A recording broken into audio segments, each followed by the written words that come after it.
Hello and welcome to the very first episode of the LEAN GIRL Fitcast, your guide to mindset and motivation mastery on your fitness and fat loss journey.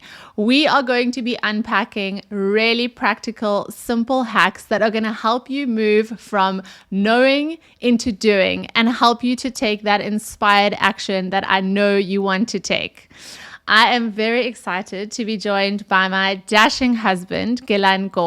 He is an expert mentalist and he specializes in all things to do with the mind. And Gilan has traveled and presented in over 40 countries, helping leaders move from a place where they are not only successful, but where they are successful without all the stress that comes with that. So he is going to be sharing his amazing psychology and mindfulness tips with us, and we are going to be applying that to our fitness and fat loss goals so that we can really feel equipped to start moving forward and doing all the things that we want to do, getting the results that we want, but in a way that's actually fun and enjoyable and loving the journey. Absolutely. So, welcome. And mindset and self-awareness is key, isn't it? Yes. So to kick off, I thought that it would only make sense to start with a massive topic that I think so many women struggle with. And that is truly detaching our happiness from our physical bodies, the way that we look, and most of the time a specific number on the scale.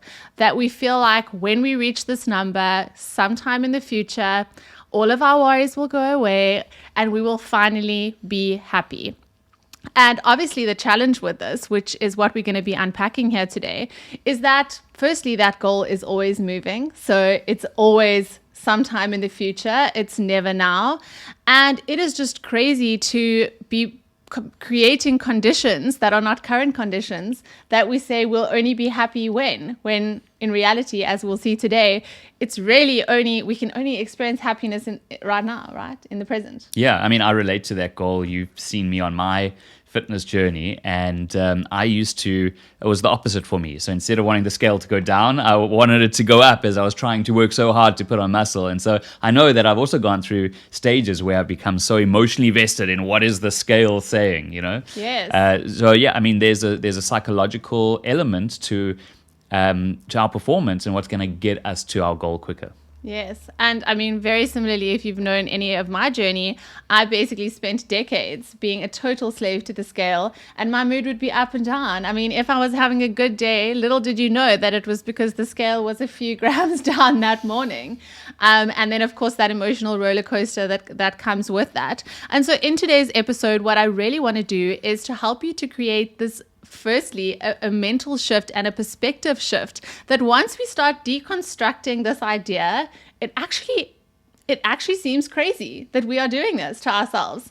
And then because we want to make this podcast really practical, in part 2, we are going to be then getting into a specific technique. And when you are having that moment where you look in the mirror or you stand on the scale and those old thoughts and beliefs come at you, we're going to give you something really practical to take away. But I think let's kick it off with just deconstructing this. Like, what is it that we're doing? And why is it that we have that rush of happiness when the scale goes down? And why have we linked our happiness to what we look like or that goal? So, babe, can you firstly, unpack that for us? With absolute pleasure. And I think that it's worth mentioning that there is this enormous myth, this huge fallacy that people fall for, which is, and it's originated in the gyms, right? No pain, no gain. Like that was you had to suffer in order to look a certain way. And so firstly, we just got to debunk that myth and to say that actually,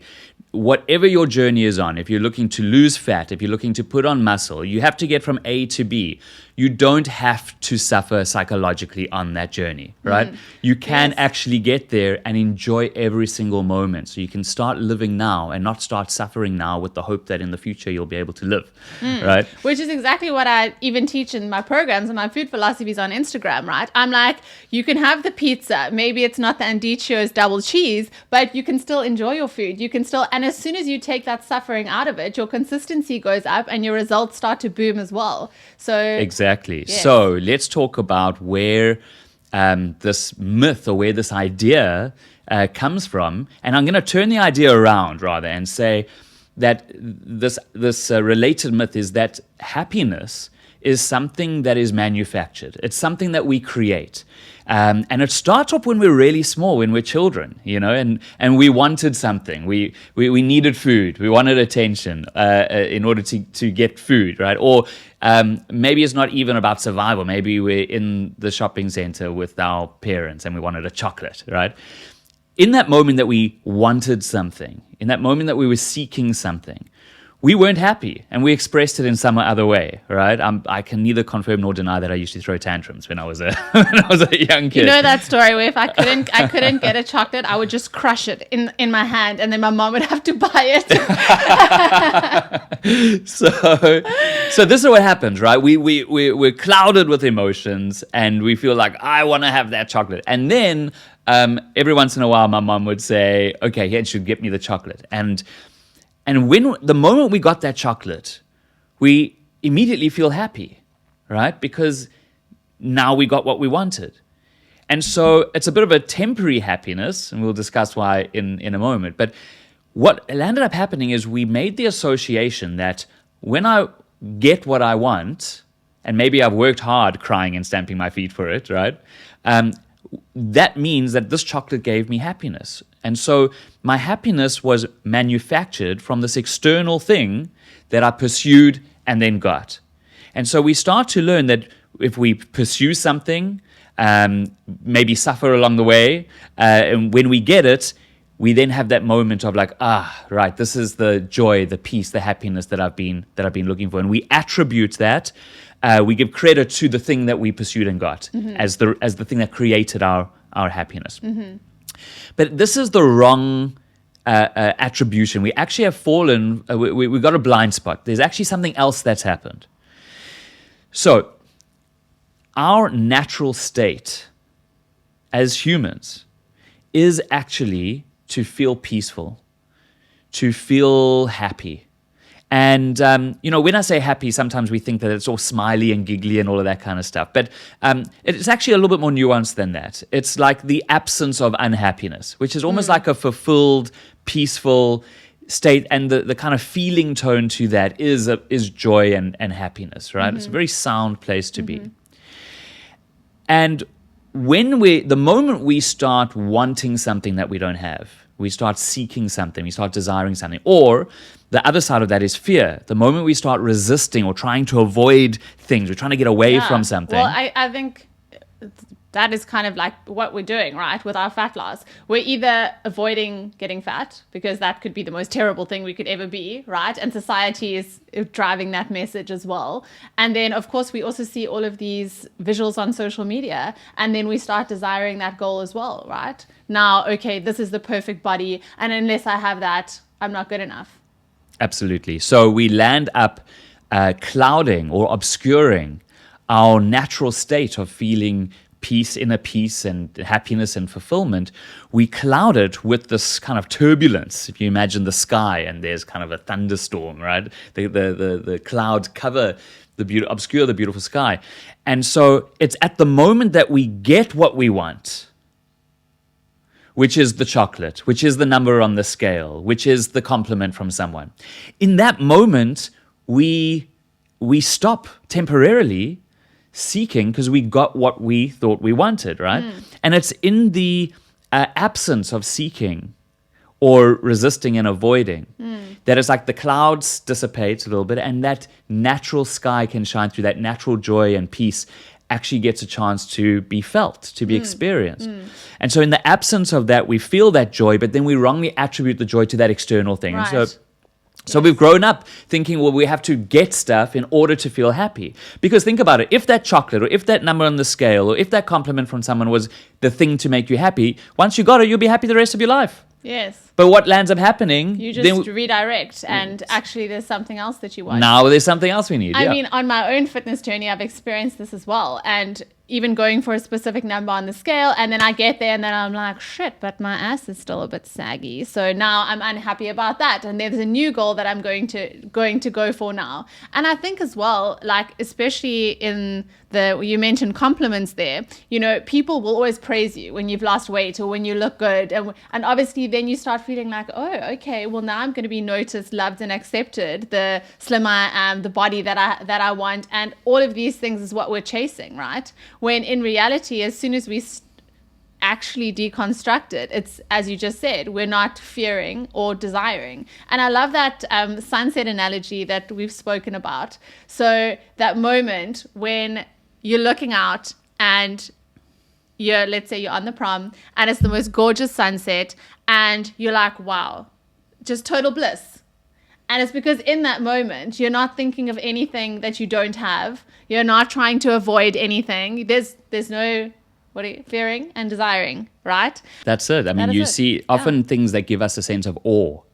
Yes. Seeing the sunset or seeing somebody do something just absolutely amazing, or seeing somebody doing something that's just a great act of courage or benevolence, helping somebody. And in that moment of awe, we almost transcend our egos, and it's our egos that are trying to like find things that we need, or resisting things. And in that moment, we almost forget ourselves. Yes. And that's where we feel that sense of awe, that beautiful feeling, And so we land up actually obscuring it through this constant chase or this constant avoiding. And this creates an enormous amount of unnecessary psychological suffering that we're inflicting upon ourselves, and that we have fallen for this myth that this is necessary in order to achieve what we want and to be happy. So happiness is not something that we manufacture; it's something that's already within us, but we keep obscuring it. Yes, with the resisting and desiring, right? Yeah. So, and I always think it's an interesting one. If you, a lot of ladies, including myself, have looked back on previous photos, and let's say you were on holiday, and you could remember in that moment as well that you were like, I don't like my body here, I don't look good, whatever, and you remember that you weren't happy in that moment, and now you look back and you're like, damn, I looked so good, or what? It's like wherever we're at, there will always be a future ideal that we could be going for. So if you're always postponing that happiness to some place where you have enough money, where you have the right job, where you have the right body, you will always find something to delay your happiness, right? So I think it's such an interesting, and it's a must-have shift to not be always chasing goals, because again, that is society, right? You hustle, you chase goals, you always get better, because then we would spend our whole life pretty much miserable, right? Because we'll always be working on ourselves. There'll always be something new and a new level that we can take things to. So I think the big question here is, how do we not only conceptualize this? Because I think the message is put forward to say, love yourself as you are along the journey, enjoy it. But how do we actually embody that? How do we really, really feel? So I think the first part is really, now that we have unpacked as to why it is that we have attached our happiness to this number on the scale, that we now think, okay, now that I've got this, how do I remind myself of that every day? And how do I truly, truly feel that? Because is that not the challenge, right?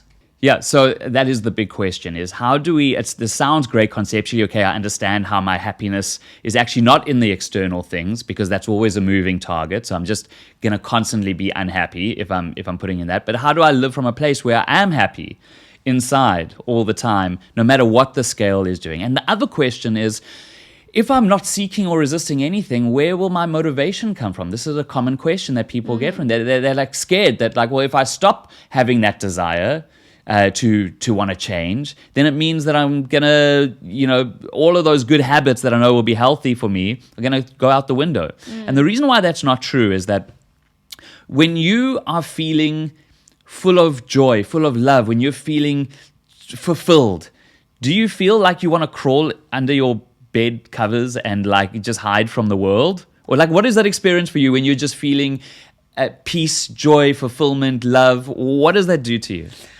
I definitely then want to take like inspiration driven action. Like I'm excited to get up, to get out, to do something, to see people, to contribute, to create. It's definitely not a hermiting. It's I want to get out there and definitely level up, but from a place, not from a place of I really don't like myself, I want to change, but from a place of my potential is endless and I really want to, because it's exciting and a challenge and great, I want to go forward with that.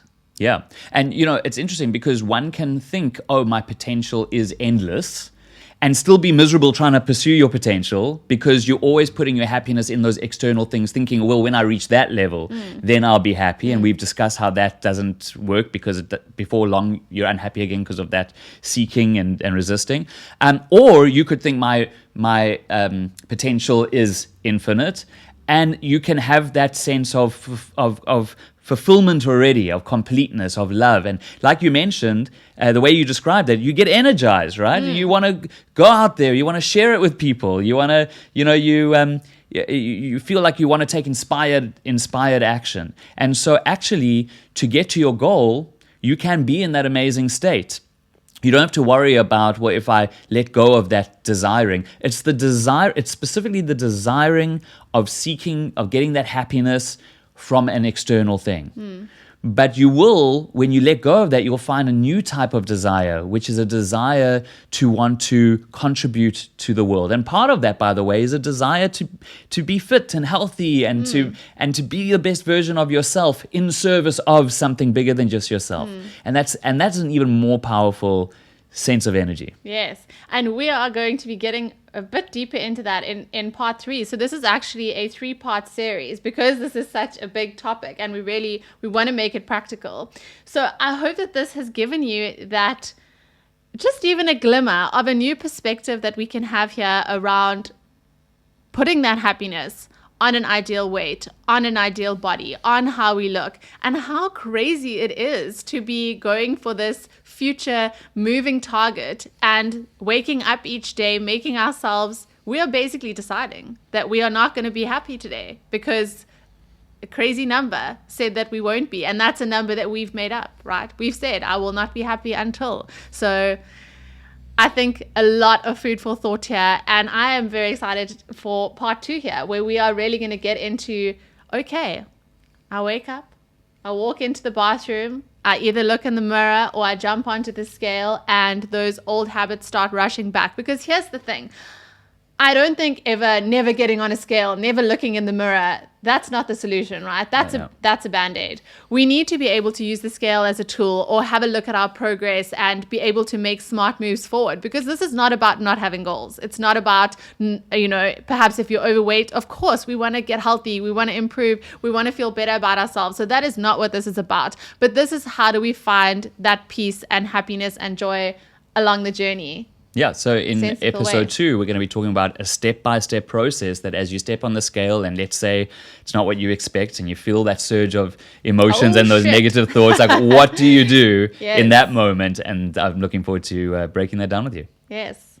So we are going to wrap up here with episode 1 of the LEAN GIRL Fitcast. I really hope that you enjoyed this. Thank you, babe. That was really insightful. And I think, some fantastic seeds of thought there. Please leave us a review if you enjoyed this podcast. We are really excited to be coming together here to bring you some really great practical, psychological, and mindfulness tools to help you on your fitness and fat loss journey. So thank you so much for tuning in, and do not miss part 2, where we are going to get super practical on this one and give you something that you can use every single day to start making these all important shifts so that you can find a little bit more joy on the journey.